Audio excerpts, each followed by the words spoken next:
clearly he has lost it, or he is acting. Maybe, this is a theory that I've heard. Maybe he's just acting so he can claim insanity or something. That exactly.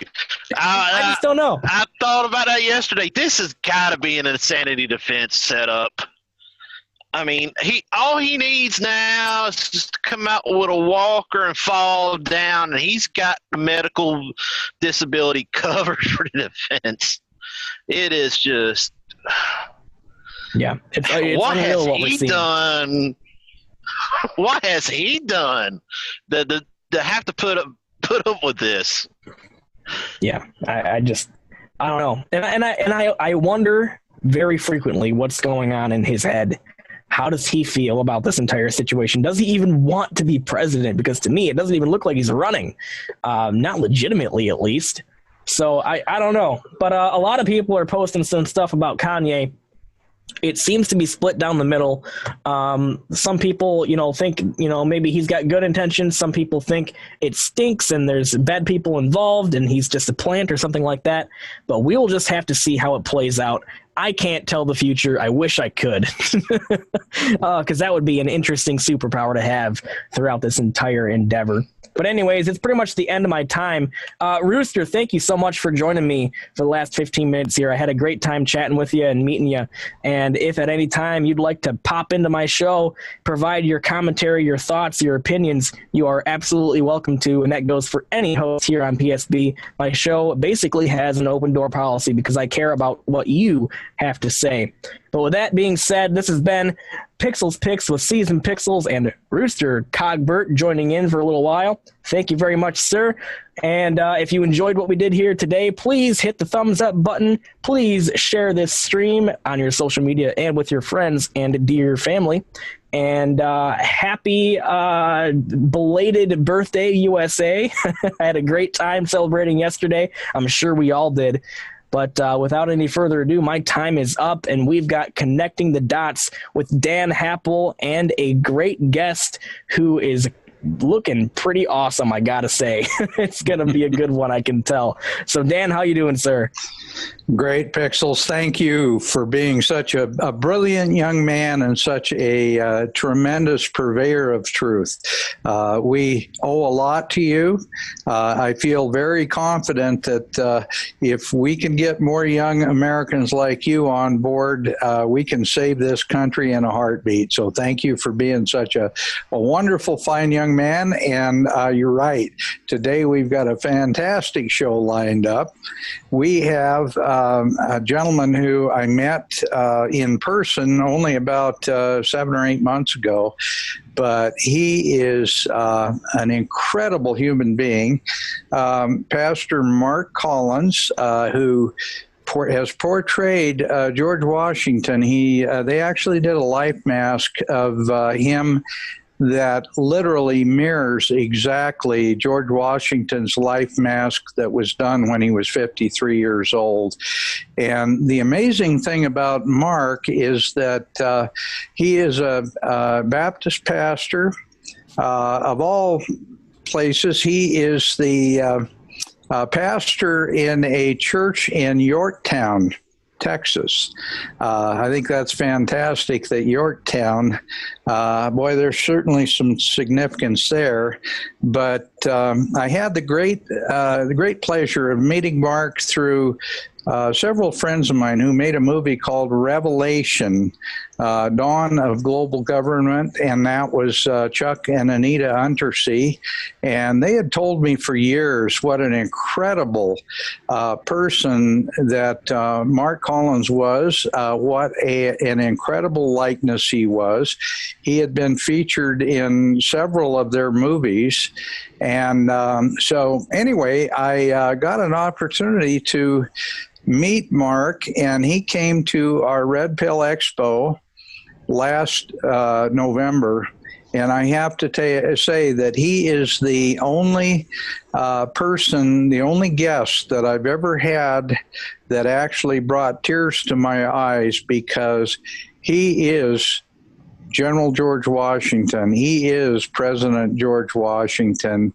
And all I can tell you is once he starts speaking, put your mind to the point where you're listening to our founding fathers, because Mark has spent his adult life studying and understanding General Washington, President Washington, and it's absolutely amazing. So with that said, Mark, welcome to the Connecting the Dots radio program. Oh, we have you on mute, Mark. You'll need to unmute yourself.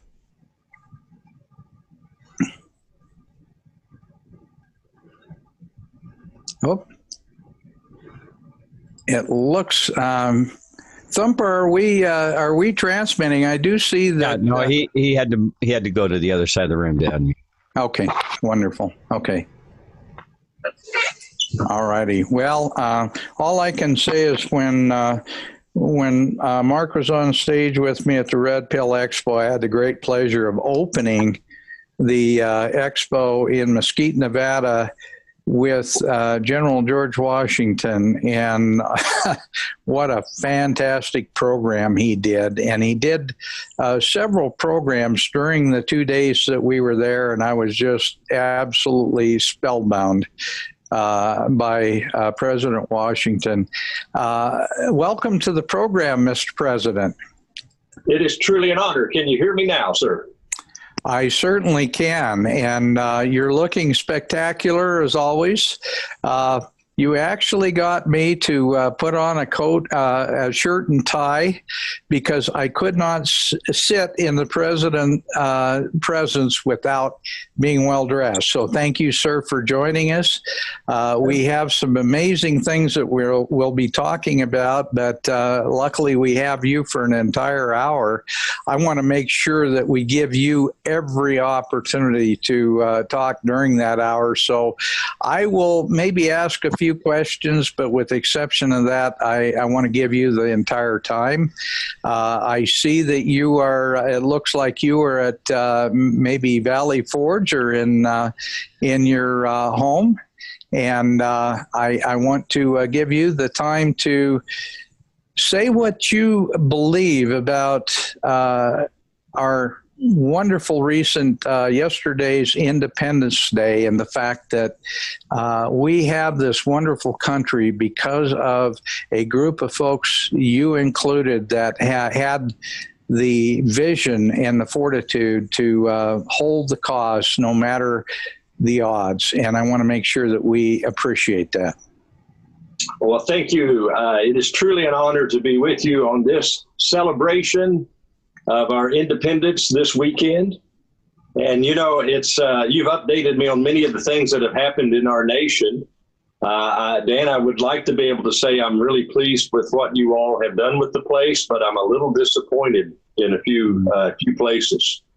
First of all, that document that we celebrate on this weekend, the Declaration of Independence, that I may challenge you that possibly was a misnamed document to some degree.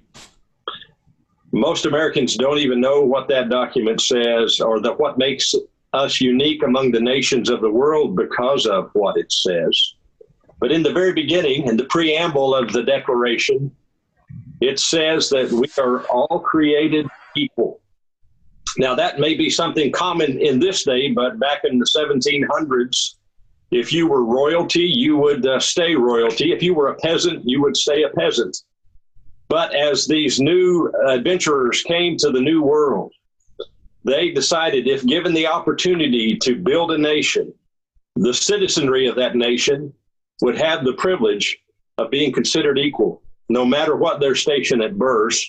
By their character and their hard work, they could obtain whatever they desired. And that is still the draw to America today.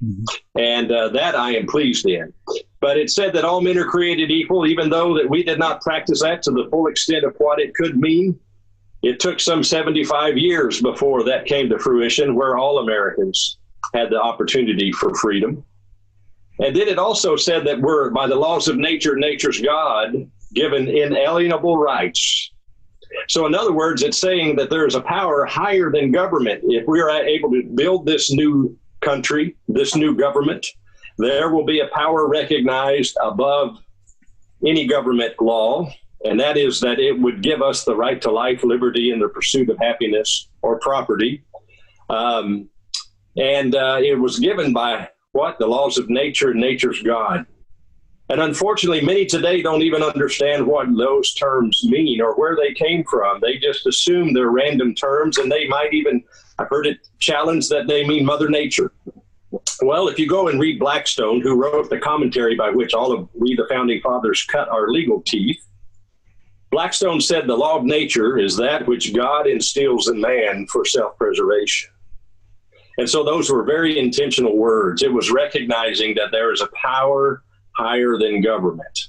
And so now as you see these new governments trying to take hold, socialism and communism, as you have described them to me, they cannot tolerate any power higher than them. And so if you see consistently, as these forms of government move into a nation, they must remove the higher authority. There can be no higher authority than themselves in those environments. And so we see a lot of tyrannical atrocities taking place all over the world because we've lost that principle. And other nations aren't blessed as you in the United States. And so we stated all of our grievances in that document, and about 2/3 of the way down, we basically said we no longer appeal to the Crown of England, but to the great judge of the world to weigh our cause, and if he finds it just, to bless it. And bless it he did. Then at the very end of that document, it says that we will depend on divine providence. And then we swore our lives, our fortunes, and our sacred honor. What is divine providence? The best description I could think of, Dan, is the hand of God. That we were going to position ourselves under that great judge of the world to weigh our cause, and if he found it just, to bless it. And we would depend on that hand of justice. And bless he did. And so thus we celebrate this day, and yet many today know not what it is for or what it means or the freedoms that it has given them, whether black or white or brown or yellow or any other skin color. It matters not. All men are created equal. We did not, as I said earlier, we did not exercise that to its full extent until we grew and matured as a nation. And now all have that opportunity. You know, I was privileged to be in Kenya, Africa. And as I was there, I had the privilege of having my passport stolen. And so I spent the day at the U.S. Embassy. And here is a nation of Africa, and the citizens were lined up for 1/4 mile to get opportunity to apply for a visa just to come to America. And they began to have to charge a little over $100 for that privilege because people would fail and go and get right back in line. And that line used to be 2 miles long. But now they have to pay over $100 non-refundable, which is a lot of money to a Kenyan, just to have the privilege to come to this nation, to be abused, as some seem to be very zealous about today. But we are blessed, and we need to look at our situation and the blessedness that we do have as a nation. And so that's what I would challenge. You know, I said one of the greatest undertakings that we could undertake is to train our youth in the science of government. And unfortunately, we have failed. You have probably seen some of these where men go to out on the street and ask average citizens, why do we celebrate on the 4th of July? Or what's the significance of it? When did the Declaration, when was it signed? We don't know. We have not taught the next generation the science of government. And I believe that's why we find ourselves in the situation that we find ourselves in the nation today. Well, I certainly agree, Mr. President. And one of the things that stands out in my mind is that we also have failed miserably in explaining that the Protestant Reformation and the Christian Church, and God is such an incredibly important part of the formation of this country as a free republic. And without His word, without divine guidance, and without the Bible as backing and the Ten Commandments, that we literally would have nothing that we could pin our Constitution on in solid ground. People don't realize how instrumentally important the Christian teachings and the Bible was in the formation of this country. I'd love to have you expound on that a little. You know, I shared with you that you may have misnamed the Declaration of Independence because, as I mentioned, all men are created equal, given inalienable rights by the laws of nature and nature's God. We no longer appeal to the Crown of England, but to the great judge of the world. And then we will rely completely on divine providence. In the beginning and in the middle and at the end of that document, it said that we are declaring a declaration of dependence on that great providential being, God. And it's interesting, as I go to schools and I share that thought with the students, whether it's public school, Christian school, university, and I read that about the great judge of the world, I said, who do you suppose that is, boys and girls? And without fail, Dan, they get it. They say that is God. And so there's one of the foundational, as we, if you will, gave the birth announcement for America, which was our Declaration. And then our Constitution, although it does not mention God specifically, in the third rough draft, in the margin, in pencil, the writers wrote Isaiah 22. And in Isaiah 22, it talks about that God is the great judge, king, and giver of laws. And so it's interesting, as we separated powers, we separated them exactly as the biblical defined, with a biblical precept. The reason we separated those powers is the Bible tells us that man is inherently evil, and left to our own devices, we will consume ourselves. And so to balance that, where if a bad apple got into the system, we could refute it or buffet it, we divided the strength of the government among those branches. But the most significant thing, and the saddest, if you will, is that we gave you a republic, basically the rule of common law. That's why that Constitution, that parchment, is so critical, because it is the government. Those that we hire or vote into office, their only purpose is to be keepers of the law. And that's why, whether you are a president, a congressman, a soldier, a police officer, or any other entity that is voted into office, you raise your right hand and you say, I swear to uphold and defend the Constitution against all enemies, foreign and domestic. You know, it was interesting. I was in Findlay, Ohio, invited to do the opening prayer at a city council meeting. And while I was there, they announced that a gentleman had been elected as the dog catcher for the city of Findlay. Now, somehow, 100 years ago, that became an elected position in this particular city. And so everyone congratulated him, and he came up, and the mayor of that city took a Bible and asked him to extend his hand and raise his right hand. And the dog catcher had to give that same commitment. Why? Because though that city council and that mayor, at first I found it a little amusing, but they understood that any elected official, his only job is to uphold the republic. And that is his function. And we have forgotten that. And many in office today have forgotten that. You know, there was a legislation that you mentioned to me about medical care. And when one of these congressmen that had just voted on this to pass this legislation was asked, Mr. Congressman, how does this legislation of the government taking over medical care, how does that fit into the Constitution? And you know what he said? He said, we did not consider the Constitution when we approved this legislation. It was Thomas Jefferson that said the Constitution is there to chain men down from mischief.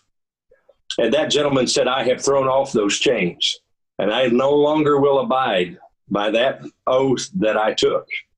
There, gentlemen, is a person that needs to be replaced because he has forgotten what his position is in our governance of the people, by the people.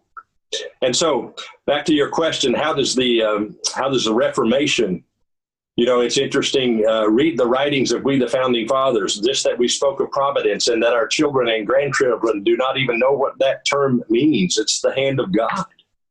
Providence guided us. Providence protected us. It was John Adams that said it wasn't that the Constitution is not based on the laws of man, but on the laws of Sinai. What is that? That's the Ten Commandments. The Constitution or the government we have formed was not formed by religionists, but by Christians, was also a quote from him. And so how does that balance into it? In my farewell address, I gave you a lot of warnings that I think are very critical. And one of those is that the government that we have formed has two irremovable pillars, morality and religion. And then I warned you, America, that any person that would work to remove these two pillars should not consider himself a patriot, because the government we have formed cannot stand without them. And so as your government and the workings of our society began to fall apart and disintegrate, we gave you the pattern and the warning of what will happen when you step away from those things that are most significant. You see, it was Adams that said that you cannot field enough police or soldiers to contend with the human spirit unbridled. Well, what bridles the human spirit? Morality and religion. And so we're seeing those warnings playing out before us. Adams also said that you will either be guided by the Bible or the bayonet. What was he saying? You will either be guided internally or you must be forced externally to abide. And we have not found success in that, from what I understand from your updates, Dan. And so pray for our nation that we will go, as it says in Jeremiah 6, go back to the old paths in which you found peace, and you will find peace for your souls. And that's what America needs today. Amen. Amen. And Mr. President, I want to tell you that now, as I alluded to earlier when I spoke with you, we have a whole rewriting of history in this country that's going on right now. And they say that our founding, our Declaration of Independence, and our Constitution and Bill of Rights was put together by a bunch of privileged old white men who never had any opportunity to have to give or risk their lives or do anything else, and that it's just a privileged white folk that happen to be the writers of the Constitution. I want you to address that, because I know better, and I know that there was a tremendous debate on slavery when this country was founded, even then. And that the reason that it went as long as it did was just to try to keep the country together, to keep the states together, so that we could create this experiment in freedom and prosperity and end slavery. I know that that's a lot said, but I want you to address that, because you've done that to me before. You've told me that before, and it's just amazing what the founders really wanted to do. You know, it is quite interesting. I was challenged just recently by a chief of a Native American tribe who is a believer in Christ and, in fact, a pastor, believe it or not. And he came to me, and you could sense the venom in his eyes and in his countenance and his voice when he said, I've heard the things you've said. I've read the documents. How can you say that our nation was a Christian nation with what it did to my people? And so I asked this chief, I said, do you own a Bible? And he said, yes, of course. I said, do you read it? Yes. Do you work to follow it? He said, well, of course I do. I said, but do you follow it without fail? And he said, no. He kind of hung his head. He said, no, I do fail to follow those principles. I said, well, understand that declaration, although it said that all men were created equal and they have inalienable rights to life, liberty, and the pursuit of happiness, we did not follow those things. We weren't mature enough as a nation, I believe, to handle that radical of change at that moment. But if you will, we built a Trojan horse. If you know the story of the Trojan horse, they built this beautiful wooden horse as a gift, brought it up to the gates. And when they brought it into the city, those that were minions on the inside came out of that Trojan horse and was able to take over. Well, on a positive Trojan horse, we built into that document the seeds that would say that all men were created equal, with the prayer that one day our nation would follow those precepts. And there's one instance, Dan, that I believe we have come so far where no matter your skin color, as one Martin Luther King, you showed me a quote from him that he looked forward to the day that a man was judged not by the color of his skin, but by his character. And I believe we're approaching that if we're given that opportunity. And we can just stop this revisionist reframing, if you will, of our past. And if we could only focus on forming the future instead of reframing the past, this nation will again be great and do great things. But understand that on that declaration, these privileged white men, by signing that document, they were committing treason against the most powerful military in the world. And so if we had not been successful in our cause, we would have all hanged. In fact, as Franklin was signing the document, he jested. He said, "Gentlemen, we must hang together, or we will hang separately, or most assuredly we will hang separately. We must hang together, or most assuredly we will hang separately." And what he was saying is, we will physically hang. And Benjamin Harris, Elbridge Gerry was his best friend, and they looked like Mutt and Jeff. Benjamin Harris was 6'4" and 400 pounds. Elbridge Gerry was 4'10" and maybe weighed 90 pounds. But they were best friends. And so as Benjamin was signing the document, he took the quill and he pointed it at his friend Elbridge Gerry, and he said, "Elbridge, I have an advantage over you. With me, it will be over in seconds." He was talking about the hanging. But he took his fingers like this. He said, "But you will be dancing on air for over an hour." In other words, he was so light that the hanging would not kill him for an hour. And so they jested in that way. But let me tell you about a little bit of a window. There's a signature on that document of Abraham Clark. If you see it, it's got a small swirl. It's in the bottom right-hand corner. Most people don't know Abraham Clark. Abraham Clark was a great patriot. And as he went to sign that document, the people in the room noticed that his hand and thus the quill in his hand began to quiver. And the more he tried to hold it steady, you could see the muscles working in his jaw, the more it quivered. Till finally he stepped away from the declaration and he said, "Gentlemen, my hand may quiver, but my heart is steady." And he dipped the quill and signed his name. Not knowing what those words would mean, he had two sons. I made them officers in my old unit, the Virginia 7th. And they were both captured at the Battle of Cowpens and sent to a prison ship called the Jersey. Except most people did not call it the Jersey. They called it the Hell Ship. Because, Dan, it is estimated that over 11,000 patriots who were POWs on the Jersey lost their lives during the 8.5 years of our revolution. 11,000. From disease, starvation, exposure. Every morning, as they did roll call, they would throw the dead bodies over the side of the ship into New York Harbor. They said when there was a plague or something horrific that came through the ship, that the shores of Manhattan would be white with the bodies of patriots thrown overboard. That's how horrible the Jersey was. And that's where Abraham Clark's two sons were. But when it was discovered who their father was, the British were desperate to get any of those 56 men to break their commitment to signing that document. And so two delegates came to Abraham Clark's door and knocked on his door. And when he came to the door, he was summoned and they handed him a parchment. And on that parchment was a full pardon for himself and his two sons, and financial compensation, significant financial compensation, and passage to anywhere in the world that they would wish to go, because obviously they would have to leave the Americas.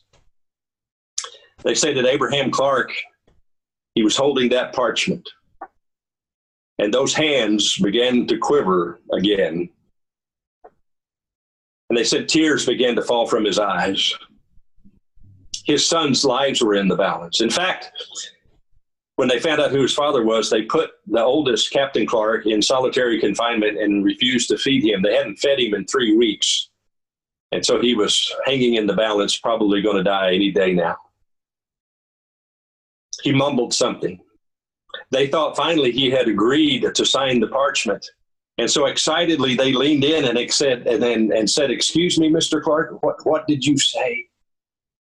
And they said, almost like a caged animal, Abraham Clark screamed out, "I cannot! I cannot!" And he crushed the parchment and handed it back and closed the door, thinking he had closed the lives on his 2 sons. That's these privileged white men. That's what they did, Dan, for a very special group of people called posterity. Read our writings. We spoke of posterity. Simply means those not yet born, those that we will never meet. That declaration was signed for you, knowing that we would never see the fruits of our labor, of our risk. But here, Abraham Clark's fruits was a real reality. He was about to lose his 2 sons. Well, they were baffled how he had lived for 3 weeks without any food. It wasn't discovered till after the war that the other prisoners, risking their own lives as they would get their meager and sometimes moldy bread ration, they would take a small portion of their bread ration and compress it and slip it through the large keyhole that was in the hold where Captain Clark was being held. And so each prisoner would take a small portion and slip it through the keyhole. So honestly, it was probably calculated that Captain Clark was eating better than the rest of the prisoners, and the British could not figure out how he was still alive after 3 weeks. If they had been caught, they would have been executed. But every day, those prisoners risked their lives for their brethren. And so I'm happy to report that both the Clark boys survived the Jersey, lived to be in their 80s, had large families and very successful lives. But freedom is not free. And those 56 men that signed that document, you were talking about the Reformation.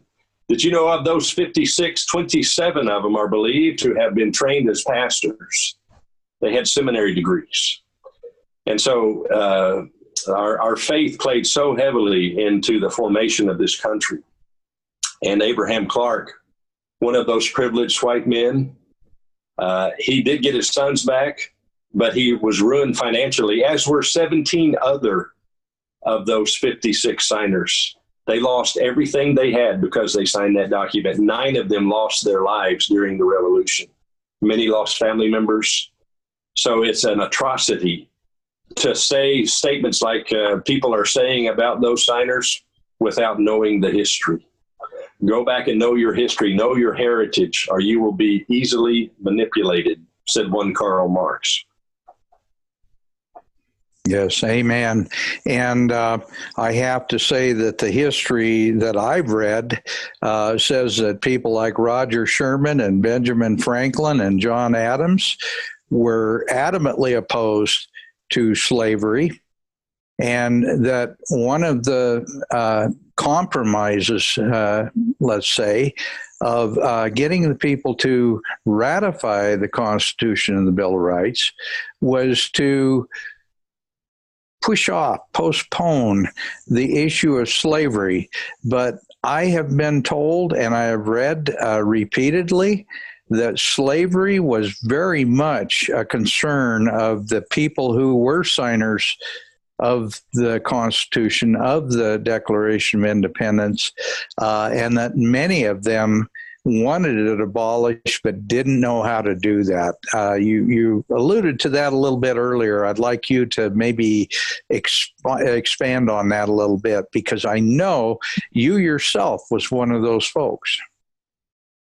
We were born into a time in which such a thing existed. There was slavery. It was a way of life, and it's what we grew up in. But as we read Scripture and as we spent time before the Lord, we began to realize that it was not right to hold in bondage another human being against their will. And it took Gouverneur Morris, the first 2 winters we wintered at Valley Forge, Martha and I, and then for the rest of the war, we wintered in Morristown, New Jersey, under the gracious hospitality of Gouverneur Morris, who was a great abolitionist. And he duped me, and I'm glad he did. You see, he would have these lavish dinner parties and invite over all of his abolitionist friends, and we would have wonderful conversation and meal. And then the men would retire to his office and his chamber. And guess what the subject usually got around to? And by the end of the revolution, I was convinced that we had to get rid of slavery as a nation. In fact, a few months before my supposed death, I wrote in a private letter that unless the United States gets rid of the abomination of slavery, it will lead to civil war. And I believe that came true some 60 years later. And so there was much afoot that slavery was wrong. And, you know, one of the things, Dan, that we need to know the whole history. In 1655 was a significant court case. There was a man named John Krause who was a indentured slave. He was of African descent, and he'd been brought over to work. And when he had worked up his time, his owner, Anthony Johnson, decided he wanted to keep him as permanent property. That had not been done before that time. And so he sued for the right. He says, I've got a bill of sale for him and he's mine. Unfortunately, he won in court. What many people don't realize is Anthony Johnson was African American. He was a freed slave who had bought John Krause. And so it truly was a way of life. If you look at the census in the 1830s in Louisiana, in the census, it shows there were over 3,000 freed slaves that owned slaves. 16 of them owned over 50 slaves each. And so, although it was a horrific thing, it was a way of life, not just in the United States. It's interesting how we somehow have been given ownership of all slavery. Slavery was taking place thousands of years before, and it was refined as an art in the Middle East, transporting slaves out of Africa and into the Middle East and other parts of the world. And the African tribes would enslave each other, very well documented. Native American tribes would enslave each other.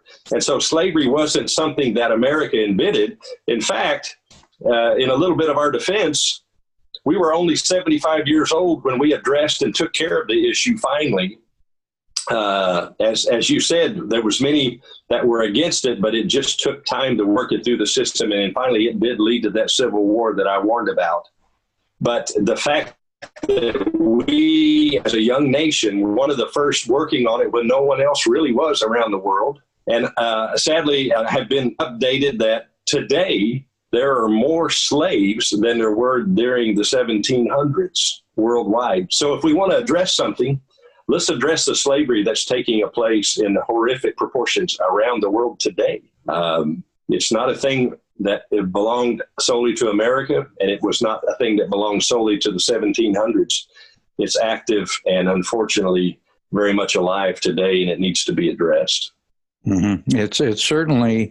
It certainly does exist, and I know there's ample evidence, as you say, that there's more slavery today than there was 200 years ago. So let's deal with this issue, because the one thing, and I think this is something that you would agree, we are becoming a house divided over a lot of different smaller issues that are creating the kind of conflict between our people that people are exploiting. The communists, the Marxists, the sexists, you name the ists, they are exploiting our differences to try to divide us.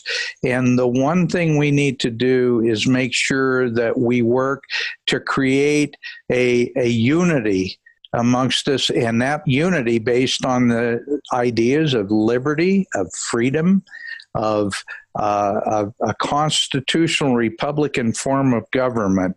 I want to ask you, why do you think they keep referring to us as a democracy when in fact we were intentionally created as a constitutional republic, and that was to protect, under rule of law, that was to protect the rights of minorities. Let's, if you would, please address that.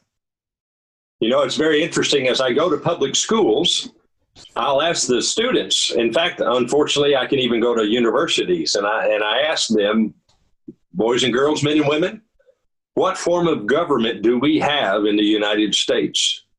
And without fail, in our public institutions, they say a democracy. And then you should see the look on their face, Dan, when I explained that we, the founding fathers, considered democracy to be mob rule and that democracies live short lives and die violent deaths. They look at me like a deer in the headlight. They don't know what to think because all they hear is democracy, the rule of the many, if you will. And so we were built on that Bill of Rights, which gives rights to the individual. And there's the danger. This herd mentality that we always have to do what's best for the herd or what the herd desires is a very dangerous thing. And unfortunately, you can see the fruits of it all over the world as communism and socialism, collectivism, if you will, has taken over. You know, we experimented with that in America. When the Pilgrims came over, we decided we would have community gardens and we would all work with each other and for each other and everybody would reap the fruits.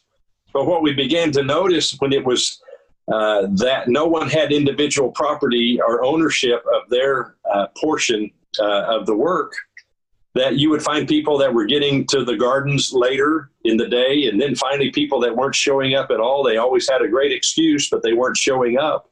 And then they were getting the same benefit. So it got to a point that no one was going to the garden and no one really cared because others were not pulling their weight and the wheels basically came off of the whole system and they nearly starved to death.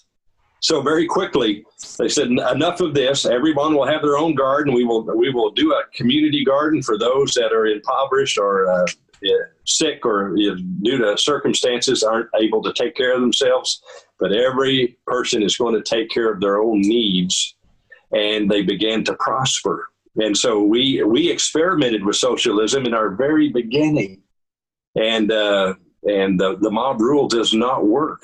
And so it's a very dangerous thing that we're teaching the next generation. Remember, Dan, teaching our youth the science of government is one of the greatest undertakings, and we have failed.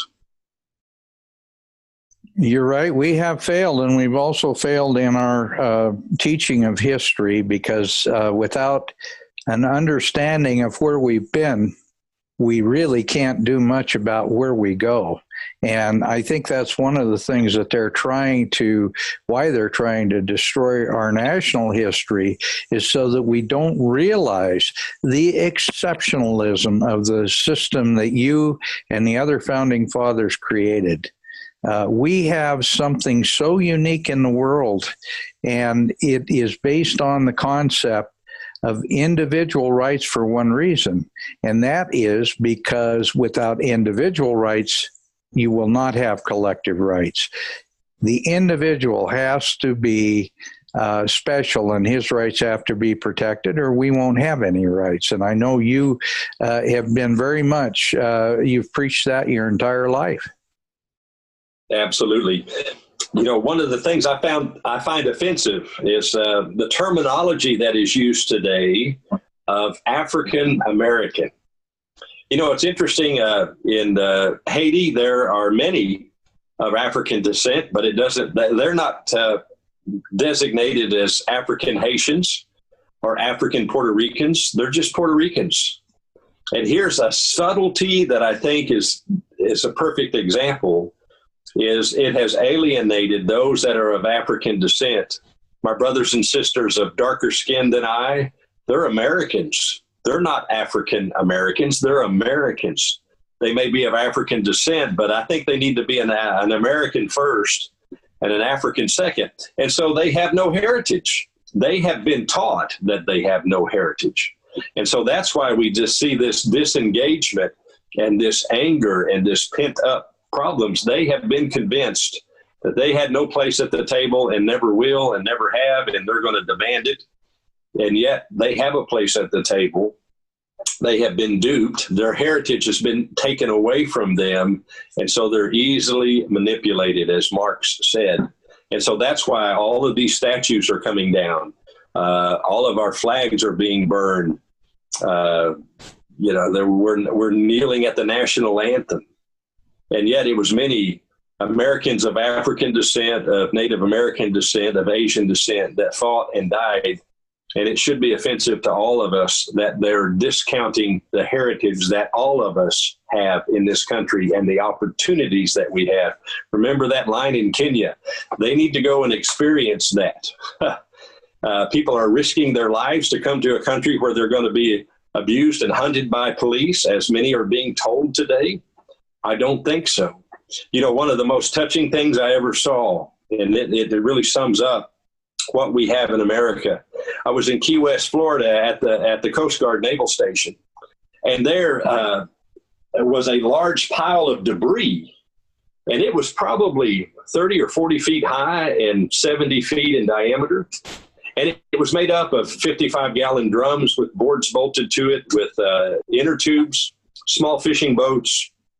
And these were all craft that people had, risking their lives to escape Cuba, had come across to Key West in shark-infested waters. Some of them just inner tubes, paddling with their own feet for 90 miles to try to get to America, to have the opportunities that you and I have. We need to step back and think about what we have that the rest of the world is willing to risk their lives to get here, just to experience what you and I are blessed with. Yeah, you're so right with that. Mr. President, if there was, and I'm going to ask this question because I want you to have adequate time to answer it.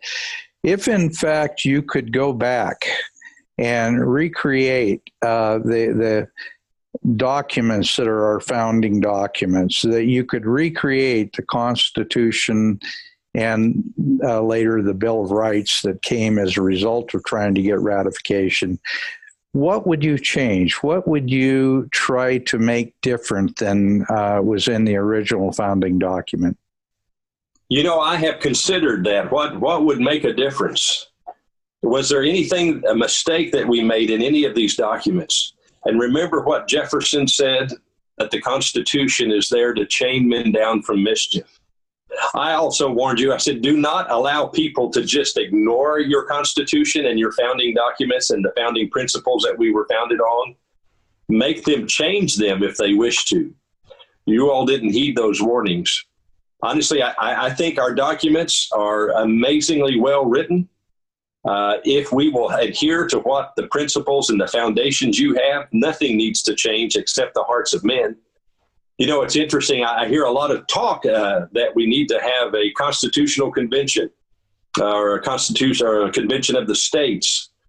You know, it's interesting. If I have a safe in which I keep my treasure, and then my safe is broken into and all my treasure is taken, and I go to the safe maker and I'm very upset at him.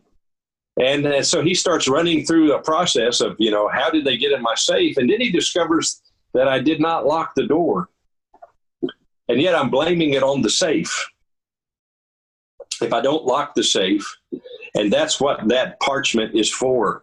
It is that safe. And if we will exercise it and use it in the way that it was made, Dan, there's nothing that needs to change except the hearts of men and the resolve of men to chain men down from mischief with the documents that you've been given. And I think we can become distracted by thinking we need to change something. We gave you all of the tools you need to have freedom for generations to come, but it has to be your resolve.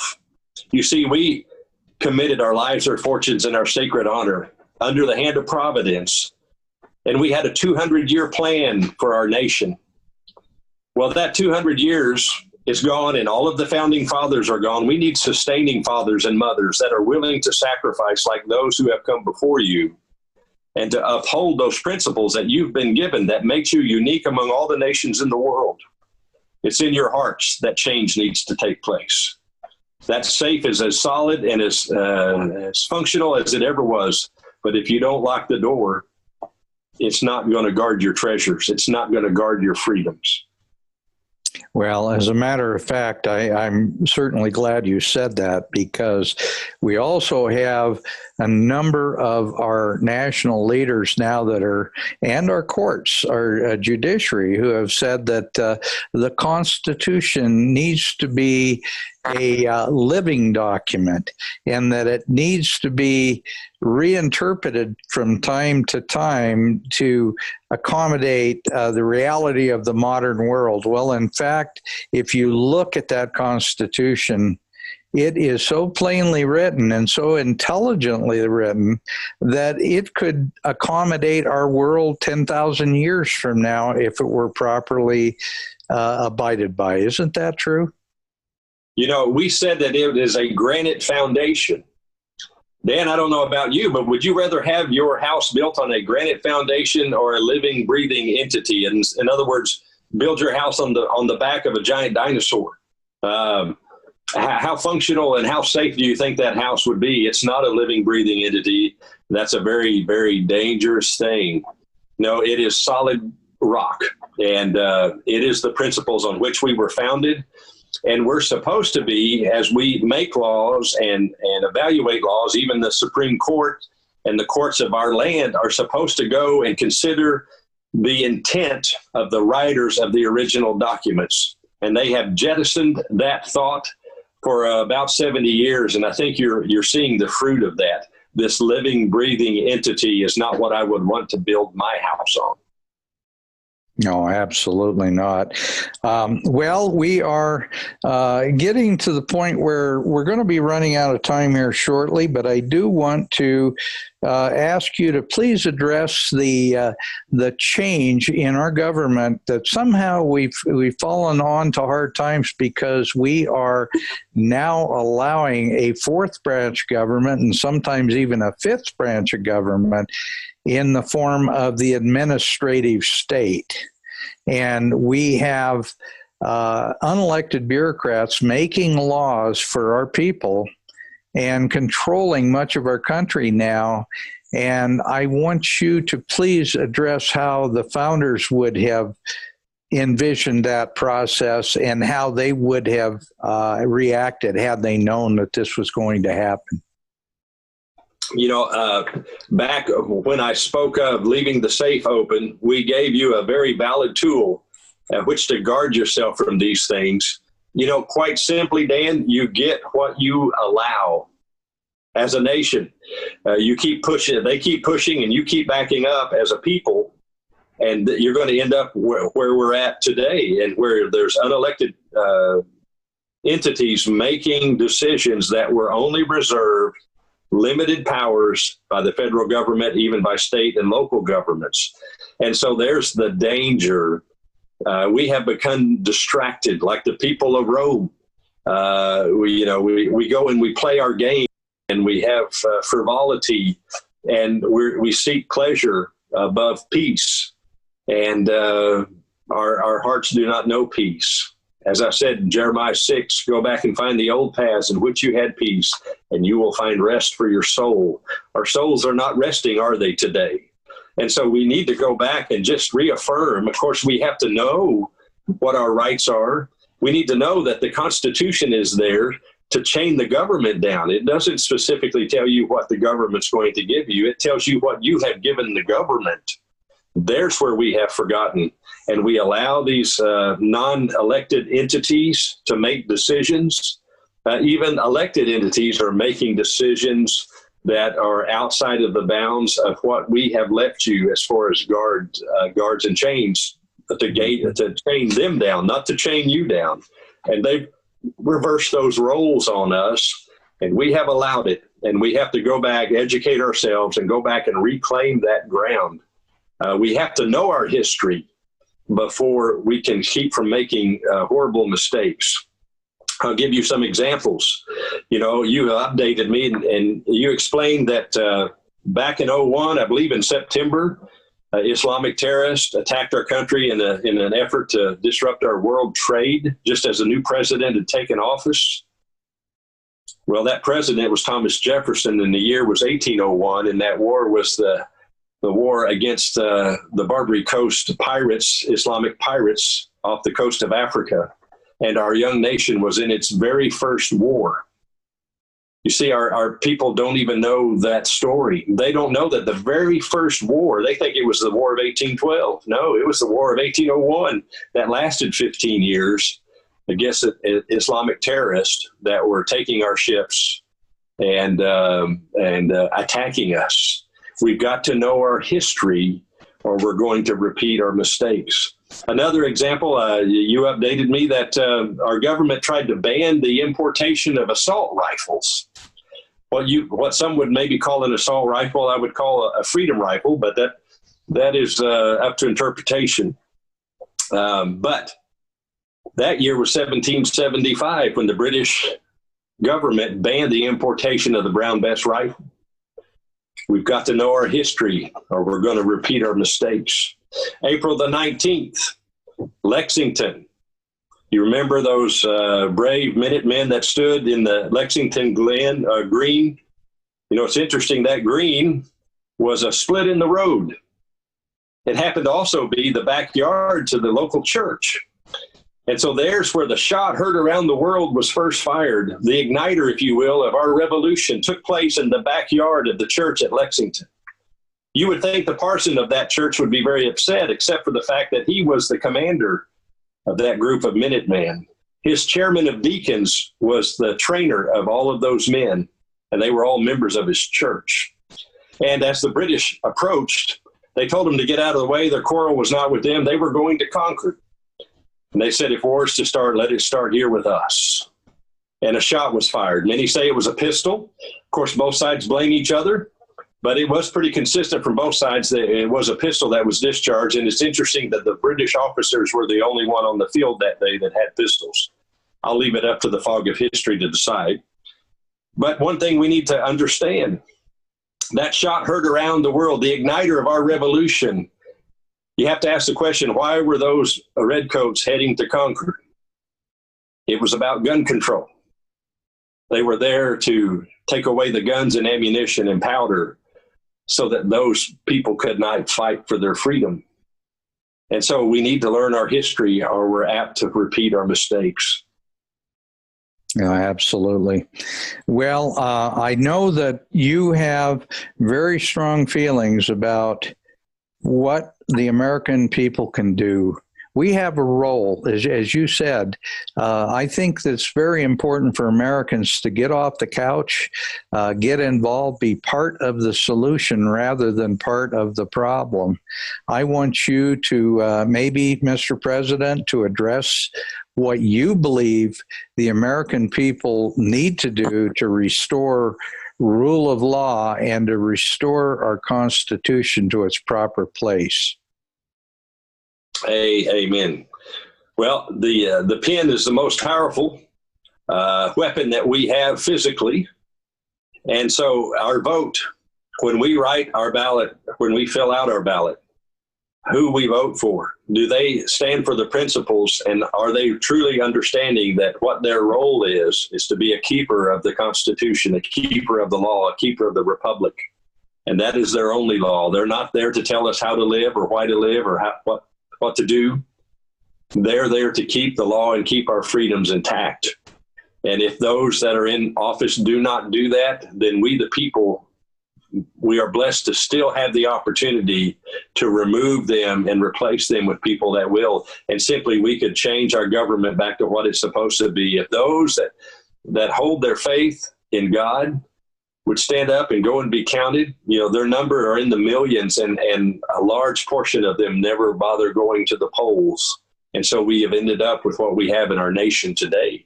And so we've got to go and make our pen count when we write in our ballots. Also, as you mentioned earlier, standing up and doing your part, educating people, educating your neighbors. But one of the most powerful things that we have is the power of prayer. I committed 2 hours a day to prayer. Most of you don't know that. I would arise at 4 a.m. and pray until 5 every day. In the evenings, I would retire to my chambers at 9 and pray from 9 until 10. I did this my entire life. Then there was one time that I could no longer do it. It was at Valley Forge that first horrific winter. I was losing 11 men a day, not to an adversary in a red coat, but to those persistent pestilence of man, starvation, exposure, and disease. I couldn't feed my men, couldn't clothe them, couldn't shelter them, and they were dying around me. And so I wrote in my journal, I recorded in my journal, under the crushing weight of responsibility that I find myself, I can no longer sustain my prayer vigil of an hour morning and evening. And for the first time in my life, I changed my prayer habit, and I began to pray 1 hour every morning and 2 hours every evening. You see, I knew from whence my strength would come, and it was not the abilities of General George Washington. And it is not your abilities that will turn this nation around. It's only if God will change the hearts of men, and we will stand up and count ourselves blessed to have the liberties we have and be willing to sacrifice for ourselves and for your posterity. I ask you today, Dan, and those that are listening, what is your 200-year plan to bless those that come after you? What are you willing to sacrifice? And that's what we must do. It's not a hopeless battle. I believe with all my heart we would not have to take up the sword or firearms.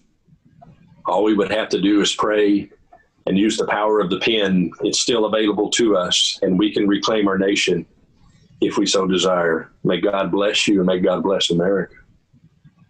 Well, thank you, sir. I mean, this has been a tremendous discussion.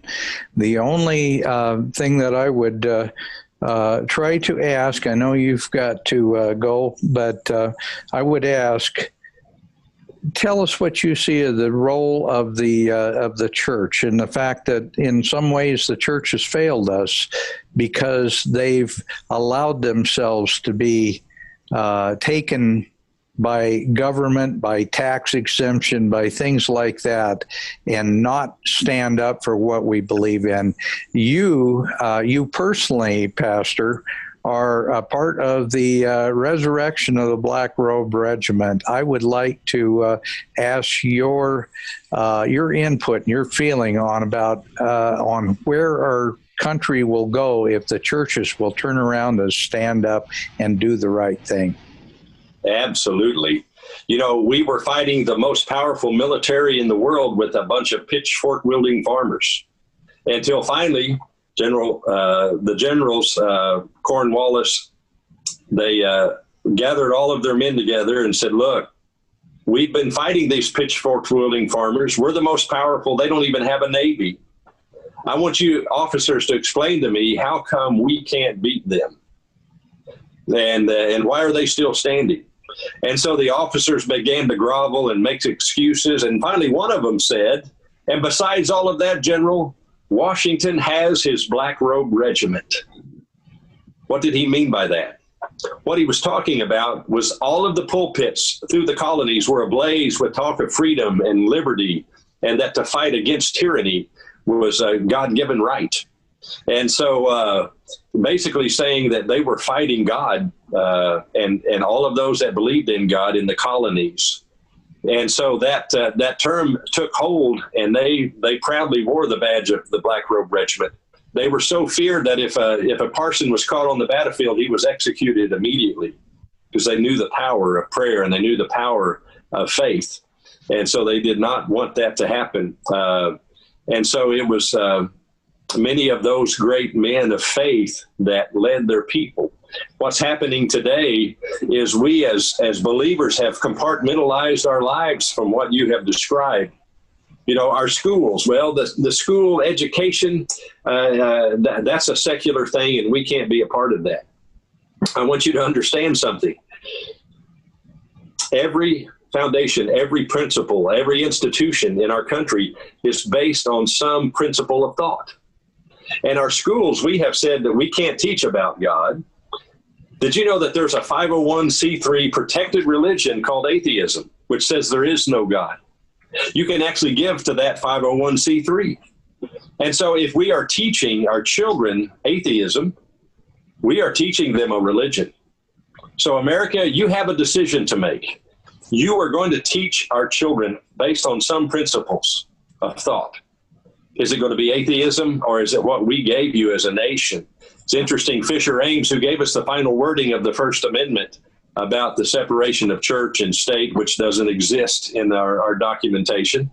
Basically, it was saying that there will be no denomination that is favored above any other. You're free to worship God any way that you, and the government will not tell you how you can or cannot. He gave us the final wording for that amendment. Fisher Ames spent the rest of his life pleading with Americans to leave the Bible as the primary textbook in all of our classrooms. And so there's what we've got to know. We've got to understand the importance of what those founding fathers understood, that without God, we're just another lost atheistic nation, sick and anemic. It was Thomas Jefferson. Did you know, Dan, as president, Thomas Jefferson moonlighted. He had an extra job. Thomas Jefferson, when he was president of the United States, agreed to be chairman of the school board for the Federalist City. He was the chairman of the school board for Washington, D.C., what is known today. In that, he said, teachers, you can use any textbook you wish, but I require that 2 primary books be used in every classroom. Now, this is Thomas Jefferson, the champion of separation of church and state, moonlighting as chairman of the school board. He said these 2 books have to be used as primary curriculum in every classroom. And it was the Watts Hymnal and the Bible. Can you imagine the lawsuits that would be brought against this champion of separation of church and state as it's misconstrued today? We've got to go back and reclaim our nation. We've got to quit compartmentalizing our lives where schools are off limits. Our institutions are off limits. The lawn of our courthouse is off limits to nativity scenes. Christians need to stand up and say, no, here's the founding of our nation. We are a Christian nation. Our Supreme Court in the 1940s affirmed it. This is a Christian nation. You look at our history, that's what we are. And in this nation, more people have more freedom than anywhere in the world if we can keep it, as Franklin said. Well, I certainly thank you, sir, for joining us today. I know you've got an extremely busy schedule, but in leaving, I want you to have an opportunity to say what you would to our friends, our Black friends, our friends of color who believe that somehow we need to turn this nation into a collective state. Would you please just let them know what is important for our country, and that we work as friends and as allies together to really defeat tyranny? Absolutely. You know, there are many examples around the world today, in fact, too many, of exactly that form of government or governance, where it's the collective that's primary and the individual must give up their rights, even sometimes their lives. It's just part of the collateral damage of the collective. Very dangerous. And it's literally cost millions their lives in the last 100 years. And so please look at these things and say, look, we need to do something different. Also look at the blessings, whether you're black or white or yellow or brown or any other skin color. We are all created equal. That's what we said in our beginning. And we were just beginning to really see that come to fruit in our nation. And then Satan is always at work with his minions to convince us that we have been slighted, that someone else has it better than us. And so, you know, it's back to those laws of Sinai. To covet what somebody else has is a very dangerous thing. And it's almost covetousness that has brought us. And it's open. You know, if someone has more than me, then we need to take it away from them and give it to someone else. That's a very dangerous thought. You need to step back and think what that is really saying. And we've got to work together. We've got to understand that God's principles, he didn't make man or woman, Greek or slave. None of those things, that we are all brothers and sisters in Christ if we so choose to be. And so I would encourage all that we would seek God, fear God. If you remember Solomon in Ecclesiastes, you know, he spoke of, I've experienced everything that the world has to offer: wealth, women, parties. And he said, it's all vanity. It all comes to nothing. Here's the only thing that counts: to fear God and honor each other.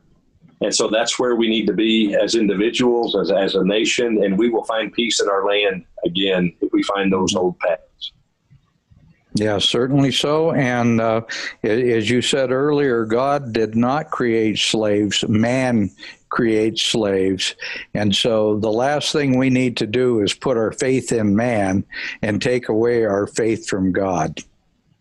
Yes. Well, Dan, brother, I have to go saddle the horse and make my next appointment. Well, thank you, sir. It's been an absolute pleasure. I can't wait to see you again. Hopefully this fall we'll be getting together again. And I absolutely thank you beyond the depths of my heart for being such a gracious and wonderful guest today. I hope our listeners got a lot out of this. I can't see how they could possibly not get a great deal out of this. So thank you, sir, and we'll see you again sometime, hopefully very soon. God bless. Thank you, sir. Thank you. And if I may, Mr. President, thank you for being Dan's guest and our guest on Patriot Soapbox today. Truly an honor to have you here with us. Thank you so much. God bless. God bless. God bless you, sir. Thank you.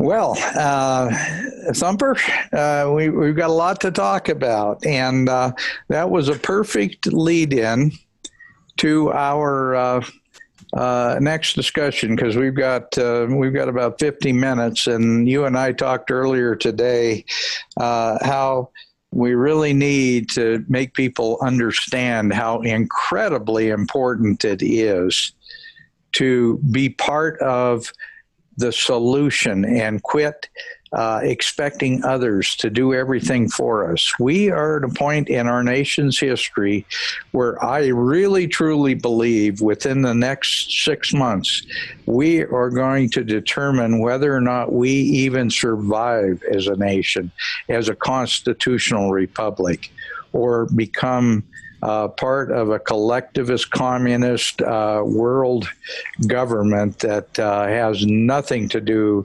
with freedom and liberty and individual rights. I agree, Dan. We are definitely at a crossroads here. And, one of the things that it's so important that was made very, very clear last night is, we have governors and we have bureaucrats. They're putting out edicts and things that are unconstitutional in nature, and people are taking that for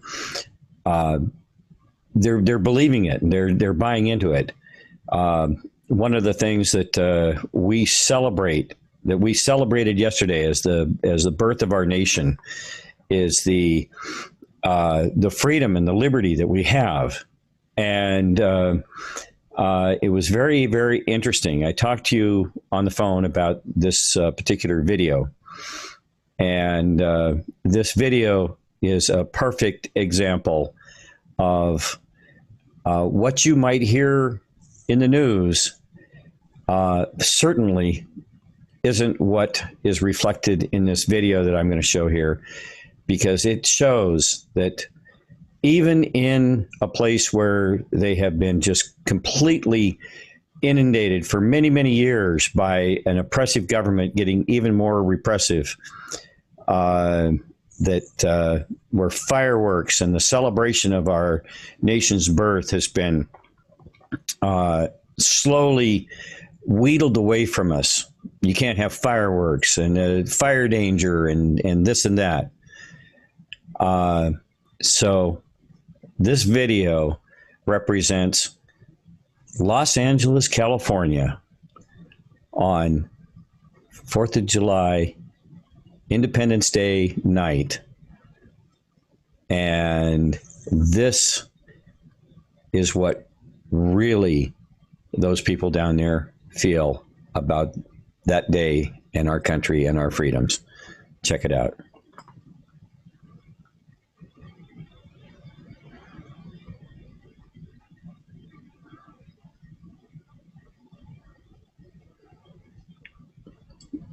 It's not playing correctly.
Wow.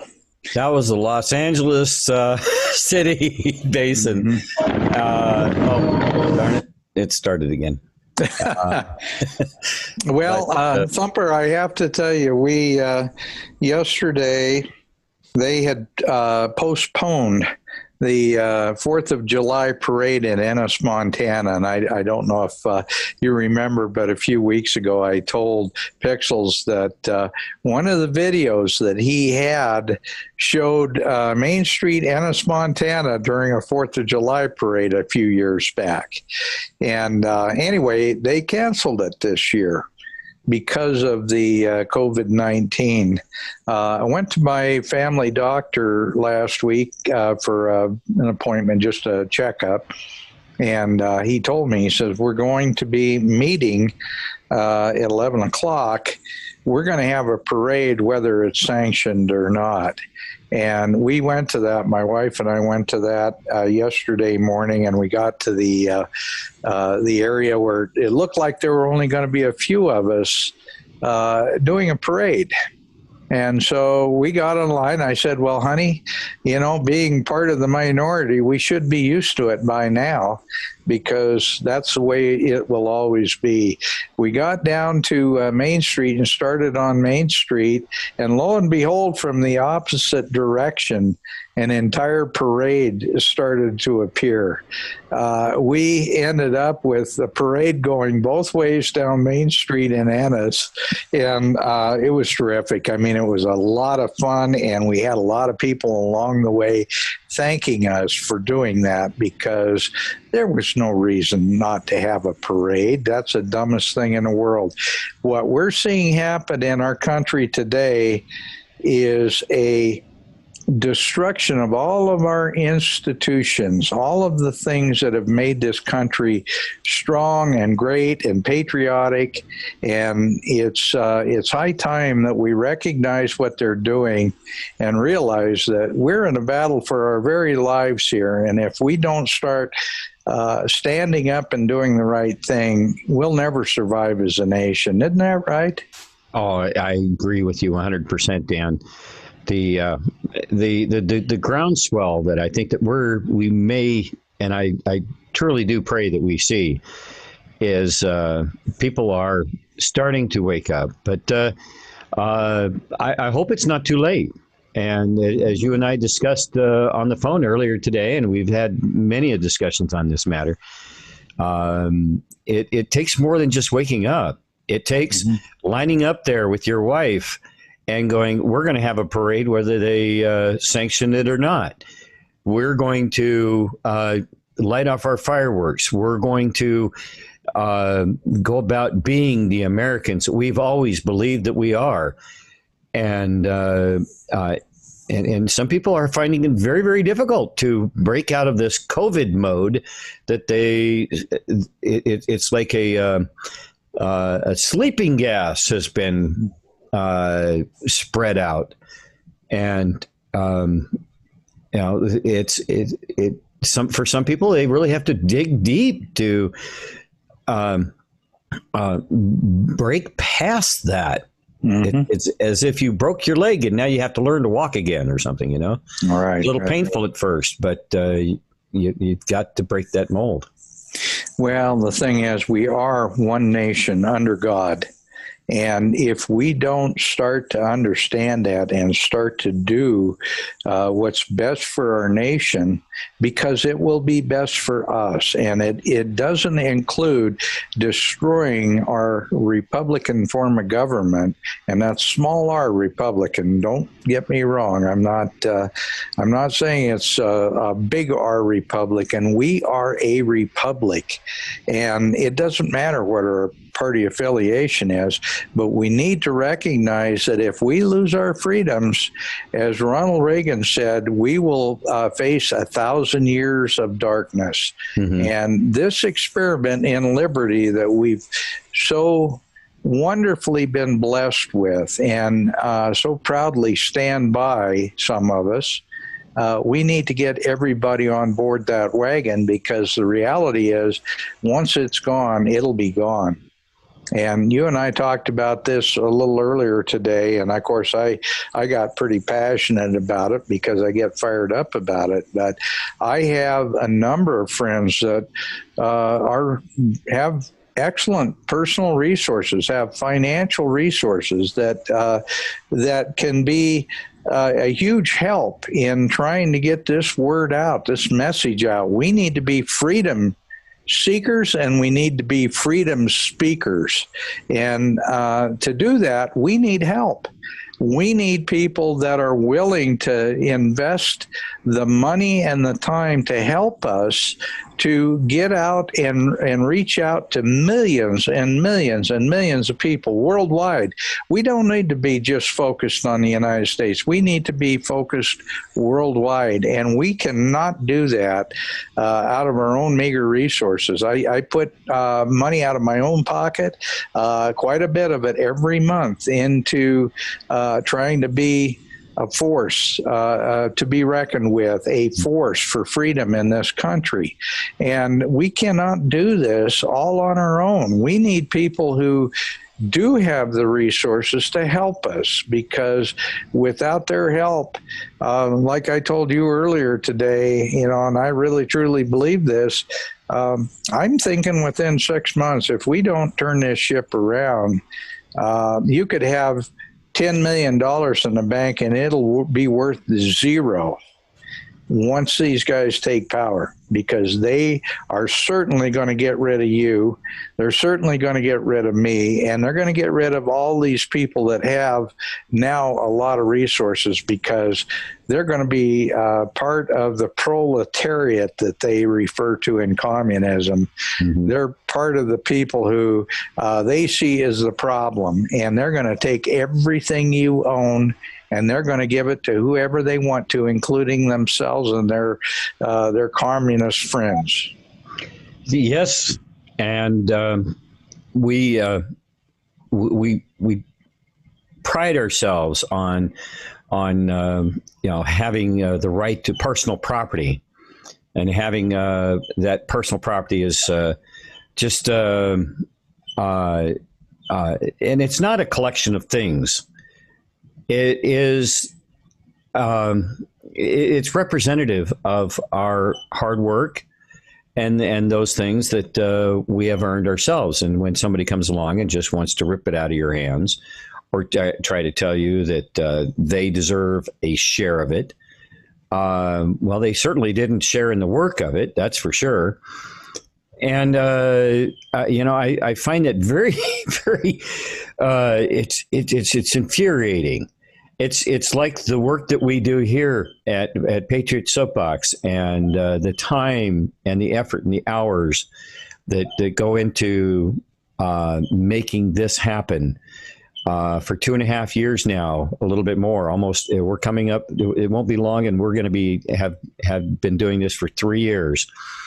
And the amount of work and the time that people have put into bringing this message forth, and getting it to the next level. So what is presented here is documented, and it's got to be saved and held in posterity, so that people can go back to it, because our guest, Mr. George Washington himself, said, if you don't understand history, you are doomed to repeat it.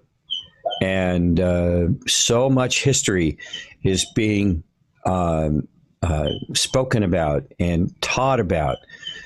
And rewritten. I hate to say it, but being rewritten.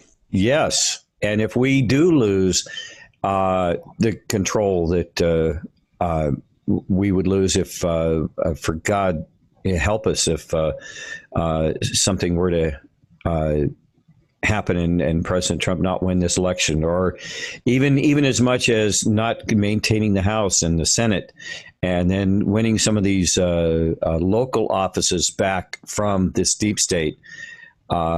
This evil tree, the roots of this evil tree have to be pulled out, every single one, by all the way down to the tiniest little root of this evil tree that we are extracting from our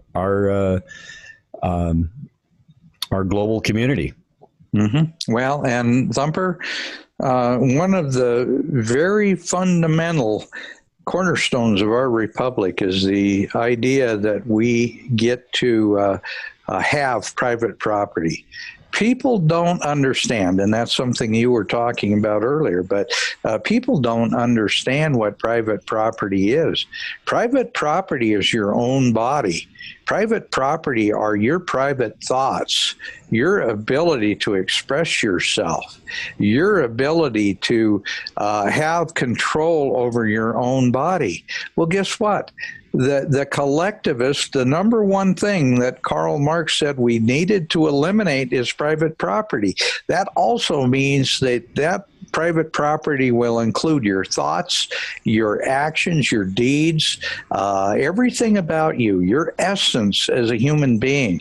And that is so totally the opposite of what being a godly Christian man or godly Christian woman is all about. Mm-hmm. We need to understand that when they talk about attacking private property, they are going to take every single thing that we have as a republic and as an individual.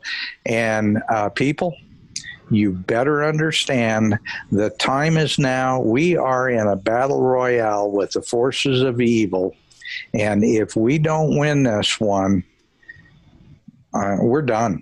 We're done. I've already told you, Thumper, you know this. You and I have talked about it a lot.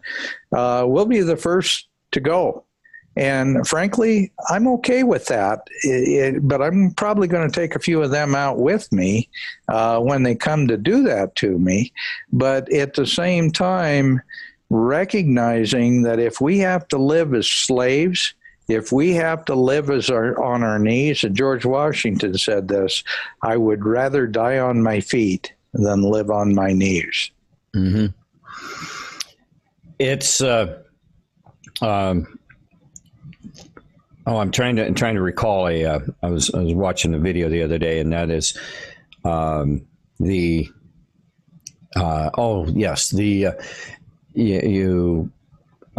brought it up briefly there, what you just were talking about, and that is the idea that they are going to give you what you need. Well, I'm sorry, but nobody but myself has the authority to tell me what I need, as opposed to what I want. And if I want something, and if it doesn't infringe upon somebody else's rights or their sovereignty or whatever else, then by golly, I have an inalienable right to work towards getting it. And I can't demand it from anybody else. I would have to put in the work and the effort to get it. But under what you're describing there, Dan, this globalist state, this communistic, globalistic move that they're making on us, you won't have that power. You will be told what you need. They would care less what you want. And it's only what they want and what they need from you. Let me emphasize that. What they want or need from you. And they're only going to acquiesce enough in your behalf so that they can get what they need or want from you. Mm-hmm. Just enough to keep you alive, keep you to serving them, because they could care less about, they do not believe in service to others. They only believe in service to self. That's right. And who wants to live in a world like that? Who would turn themselves over to that? At the first, they might seem very, very generous, but eventually that will end too. Mm-hmm. Well, as Margaret Thatcher famously said, the problem with socialism is that eventually you run out of other people's money. And what I see with their New World Order, I think any of people that are familiar with our moviegoers, familiar with the Hunger Games, that would be the reality of the world that they would create, because it would be their choice who lives and dies. It would be their choice who prospers and does well, and who is there to work as a servant to those people. Mm-hmm. And anytime you take away the God-given rights of liberty and freedom, and what God gave us through His divine Spirit, we are going to be under the rule of man. And I'm telling you, the rule of man is a very, very scary proposition. It is. Especially when they have control over you. Mm-hmm. I just want to say hello, Rose. How are you? Good to see you. Haven't seen you for a while. I hope everything's fine up there in New York. We're at a point too where and you and I were discussing it, and that is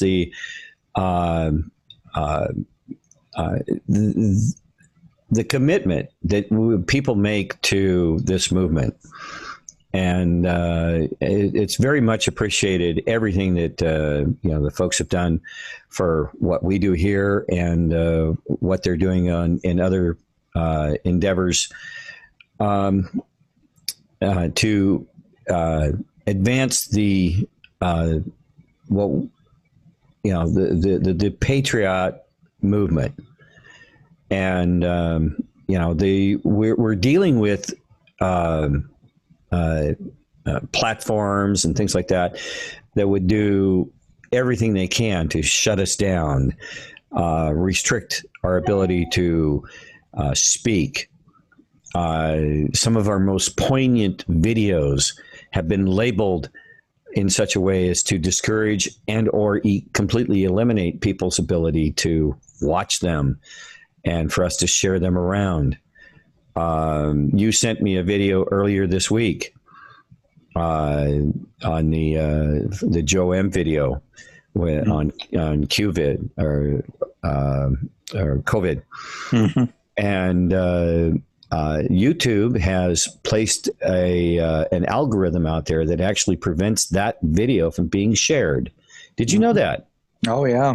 Well, Thumper, you and I, for the last month, we've experienced that in your radio programs, and I've experienced it on mine, on the Connecting the Dots program. They've been censoring us, and quite honestly, what have we talked about? We've talked about liberty, freedom, the truth, understanding that our nation is in distress right now. When did we ever slip down that slippery slope where truth is now anti-American? Mm-hmm. That is unbelievable. I mean, would you ever think that there would have been a day? Oh, I mean, we're living in a former communist country right now.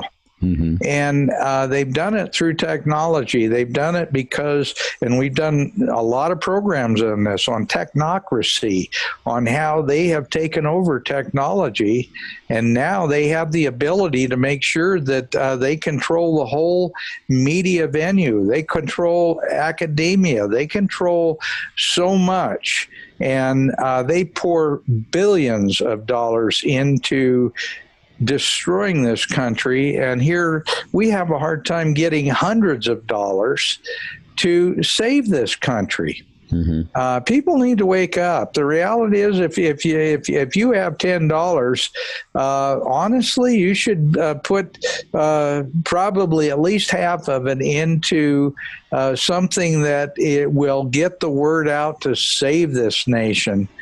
If you've got millions of dollars and you have done nothing with it to help get the word out, shame on you.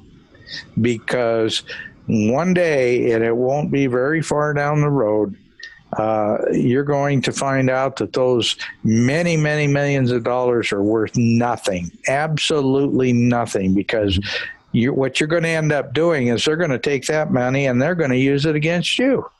Well, do you think not only you will lose the money, but that money will be used against you and the things that you thought you believed in. Do you think that was the motivation behind the founding fathers when they pledged their lives and their fortunes? Because they knew that if they didn't go all in, it would be, like you said, it's all worthless anyway. Right.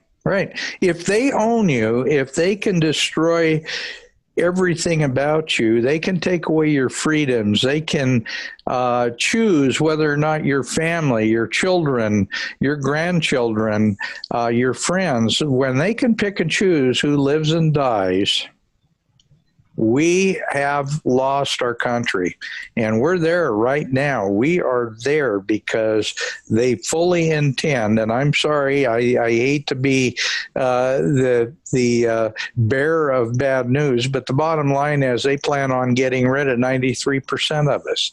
That means out of a total of almost 8 billion people, they plan on winnowing it down to fewer than 1 billion people. Well, look at what they did with the COVID-19. Mm-hmm. They took that, and the first place that they went to the weak and the infirm and the elderly, and they started there because these people, number one, they have no honor. Number two, that was their easiest mark. These are despicable people. These are people that could not easily fight back, and in many cases, the ones that succumbed to this virus were the ones that needed the most help, and they specifically went after them. How? I mean, what have we seen? They target the elderly and the very young. And because they know that in the middle there is a force to be reckoned with, but we have to show them exactly how committed we are at fighting back against them and taking them down. And if we sit back and wait for the guy next door, the guy across the street, or this person or that person, we're going to find ourselves in the same place the Jewish people were in Nazi Germany. Well, they came after him, but they left me alone. So I'm just going to keep quiet and shut up and try to fade into the background. You cannot run from this. You cannot move from one state to another to try to find more peace and freedom, because they will keep tracking and keep paying until you stand up to the bully and say, not on my watch, as was so poignantly yelled out at President Trump's speech the other night at Mount Rushmore when he was making the point, and somebody yelled out from the audience, "Not on my watch." And he pointed out and he made a point to smile and agree with that, because this is your watch. Everyone out there, this is our watch. Are you going to let this happen on your watch? Are you going to let this happen? Are you going to be able to tell a grandchild, if you're there, to explain to them why they are living under this, that you failed under your watch? I'm not prepared to do that. No, I'm not either, Thumper, and I don't want to be one of these preachy things, these preachy fundraisers. But the fact is, PBS does this like 5 times a year anymore, and they raise many, many, many millions of dollars, and they promote a lot of programs that are as anti-American as you can get. There's some great programming on PBS, but there's some really, really anti-constitutional republic programs on PBS, and they get a lot of money, and they do it on a regular basis. It's time for people in our country to understand that if we lose these little networks, these networks like the Patriot Soapbox Network, these freedom networks that are out there that are dependent on different social media sites, satellite feeds, some very, very, let's say, very tenuous ways of getting their message out. If we fail, if we lose those, this country just has nothing to look forward to.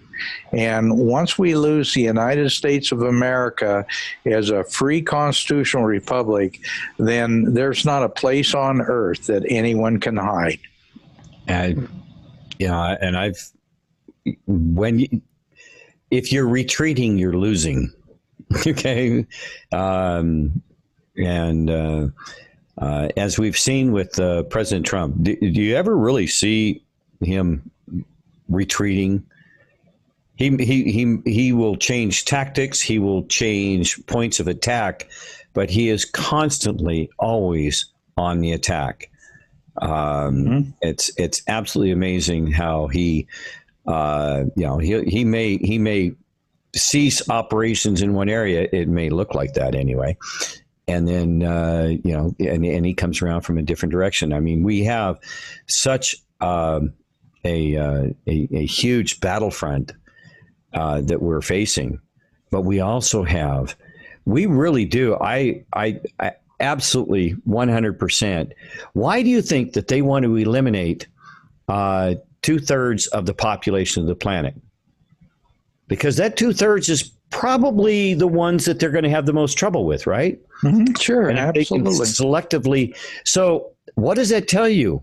We outnumber them. We do. And that the sad part about this whole thing is that we have far and away the largest percentage of people on our side, but yet we've got so many people riding the fence and they're afraid to commit to something because they don't want to stand out. They don't want to be ostracized. They don't want to be out of the herd.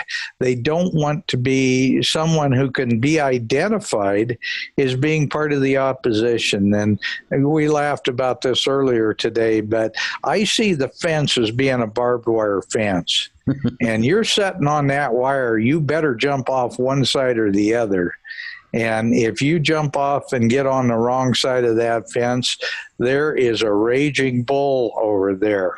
And that bull is going to throw you down and beat you to a pulp, because that bull's not there to make you happy. That bull is there to make you very, very unhappy. Well, there's also that other problem, when you're trying to scramble over a barbed wire fence in a hurry. Sometimes your britches get caught up in that fence and you can't get loose. You might have intended to get away, but you didn't. I would rather take the time now where I can safely put myself on the right side of that fence, and that bull won't get to me, and I won't have a ripped up set of pants and a hole in my butt.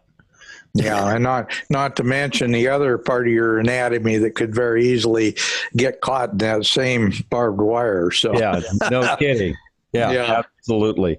And I've seen a few people that I kind of wonder if that didn't happen to them, because you sure don't seem to have much fortitude. Let's put it that way. Either that or they've been standing out in the cold for too long. Well, I'll tell you, the reason that I did this program today, and I hope you enjoyed it as much as I did, Mark Collins is an incredible man. And I put on my site, but Thumper, would you put up some of the different websites, some of the things that he's been involved in? He was played George Washington in the 13-part History Channel series on the Revolution.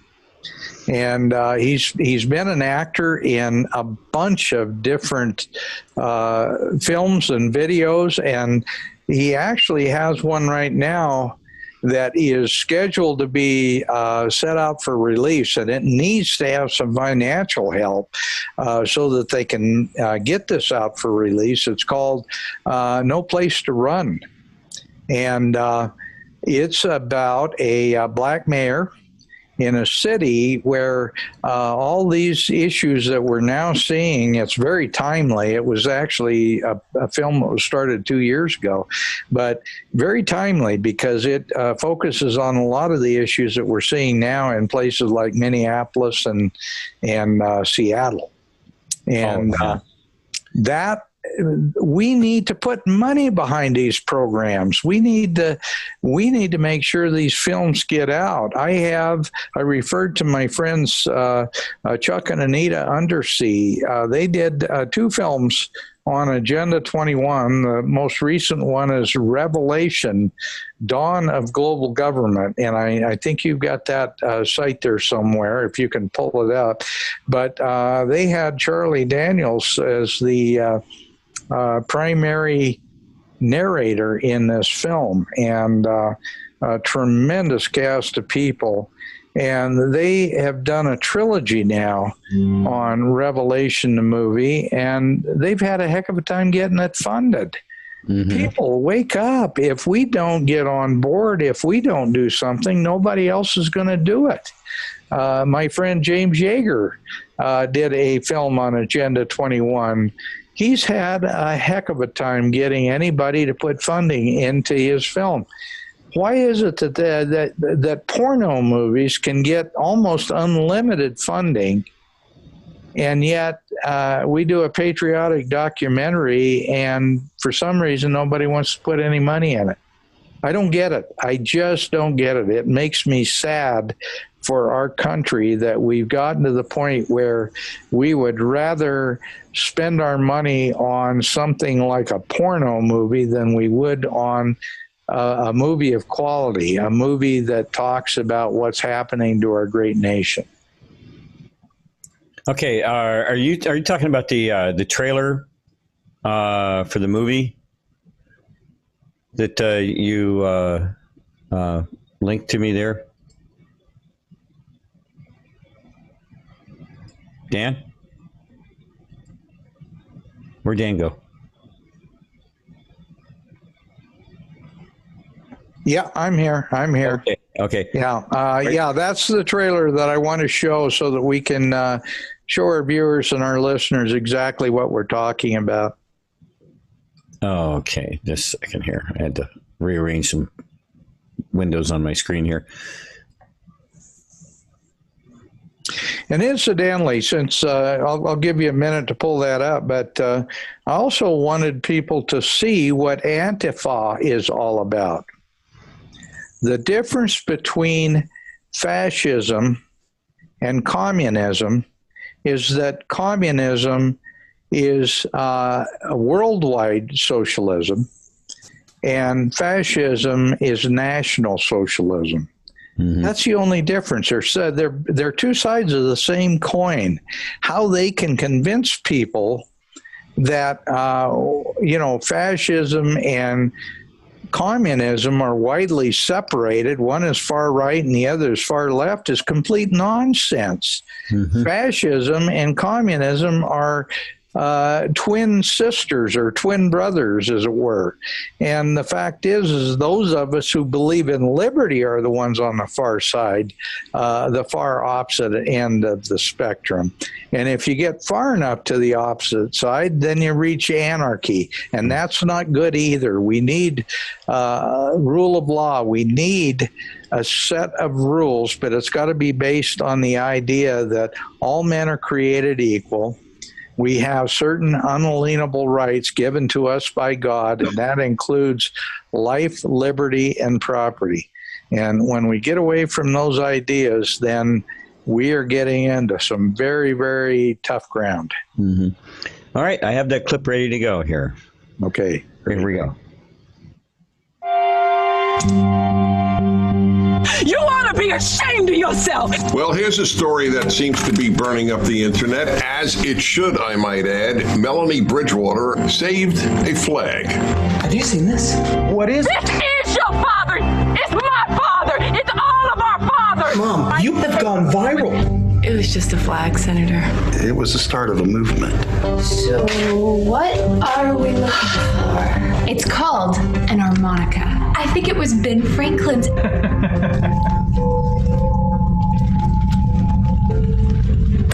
This journal is his, as is the harmonica, which is not really a musical instrument at all, but a time machine. With 90% of the voting locations reporting in, we can safely call the Clintonville mayoral election. They made me the mayor, Dad. I don't have any experience! What have you done other than always run away from any challenge that you were faced with? This conversation must remain strictly confidential. The president, by executive action, plans to create a new global government. The federal government has become a haven of career politicians who lust after power and wealth, and I believe that there is a plan in place that will declare the U.S. Constitution null and void. Imagine talking to Ben Franklin or George Washington.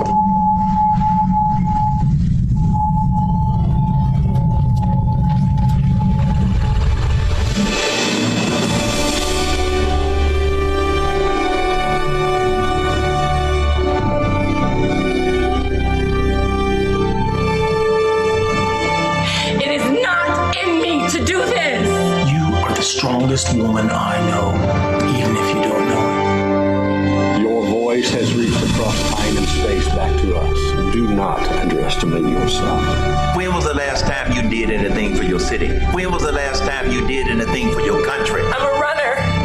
I run away from every challenge I've ever faced. Wield your voice. It's the most powerful weapon you possess.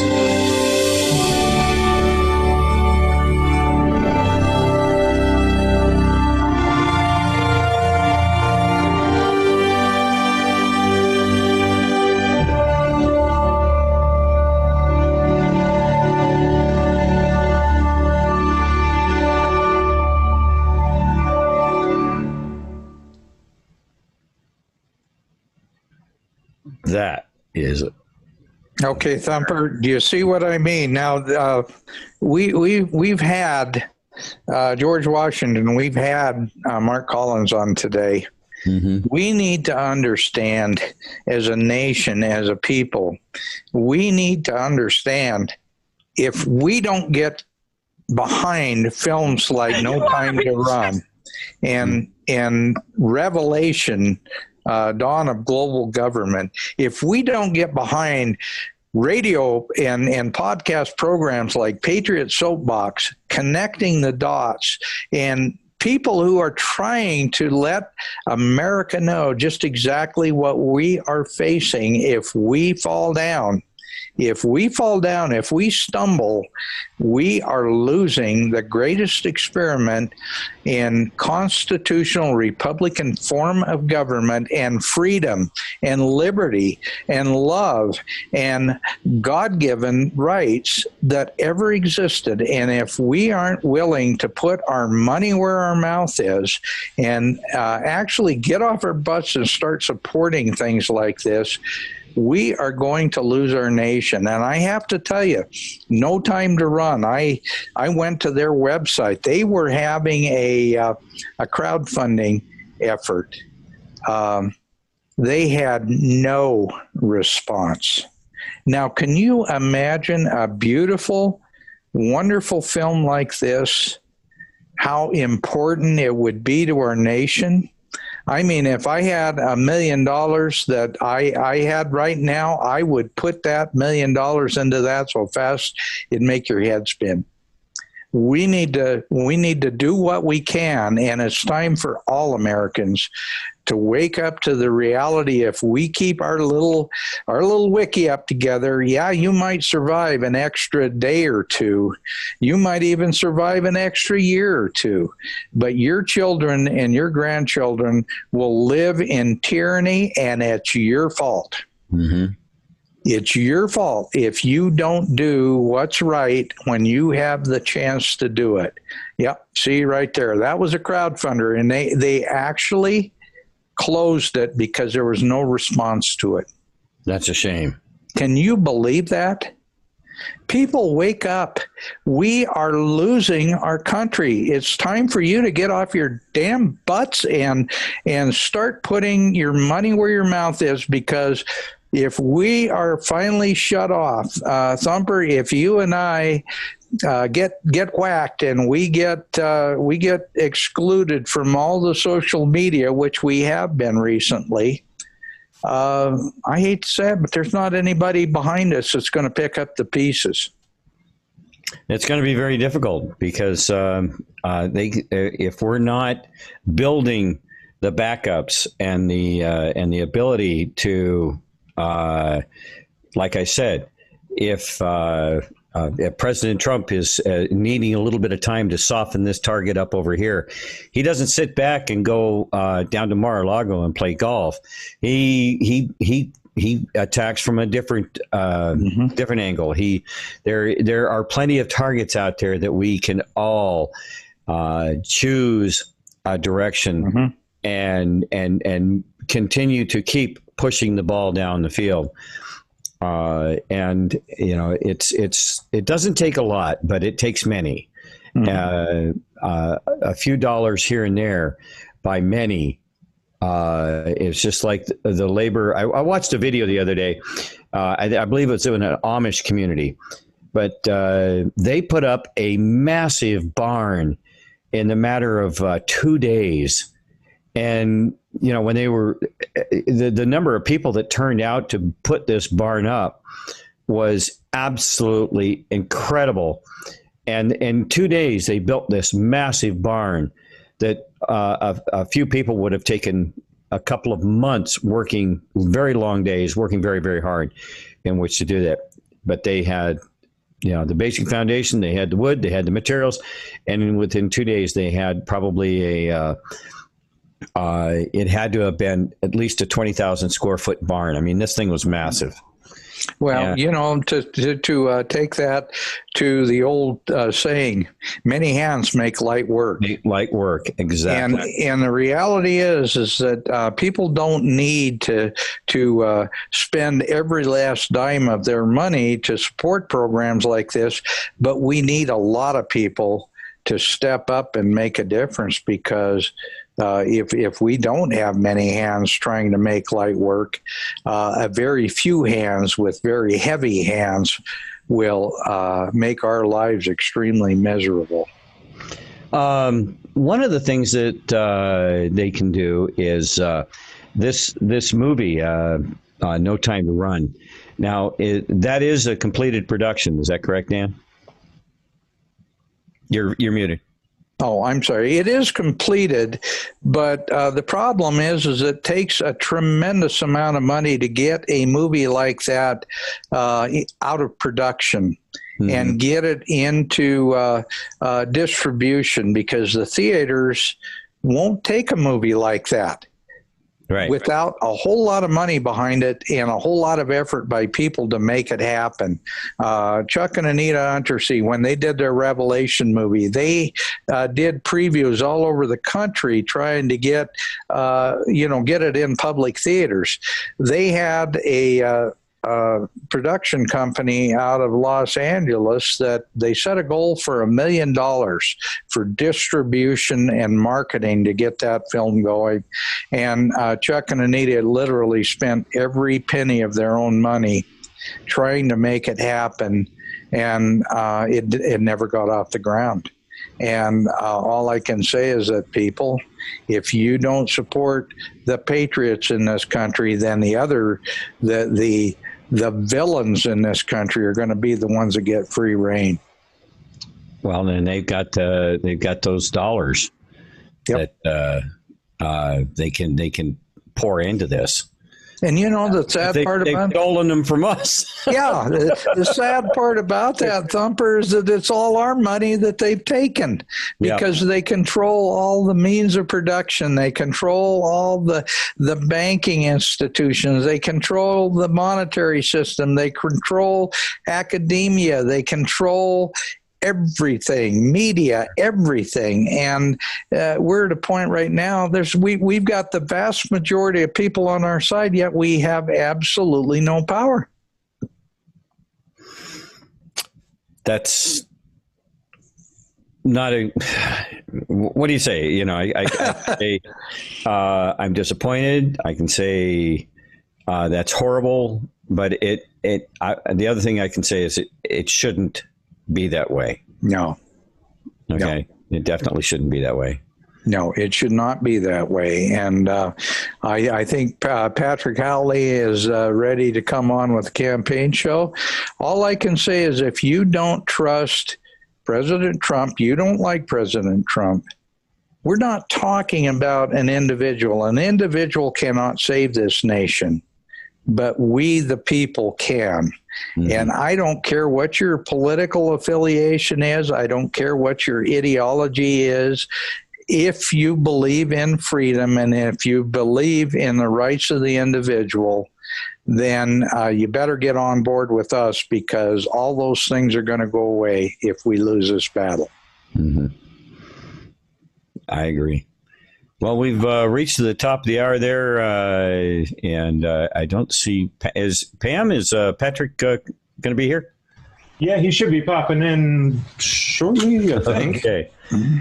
All right. Well, I'll use this opportunity, if I've got a minute here, to thank our listeners for joining us, our viewers, and we're here to help you connect dots. And all I can say is that I am so proud to have my friend Mark Collins on today, because it was so appropriate on an Independence Day weekend, and especially since he's a pastor of a Christian church.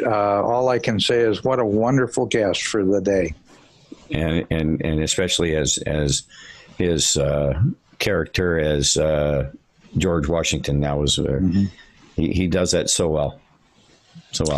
Patrick is there.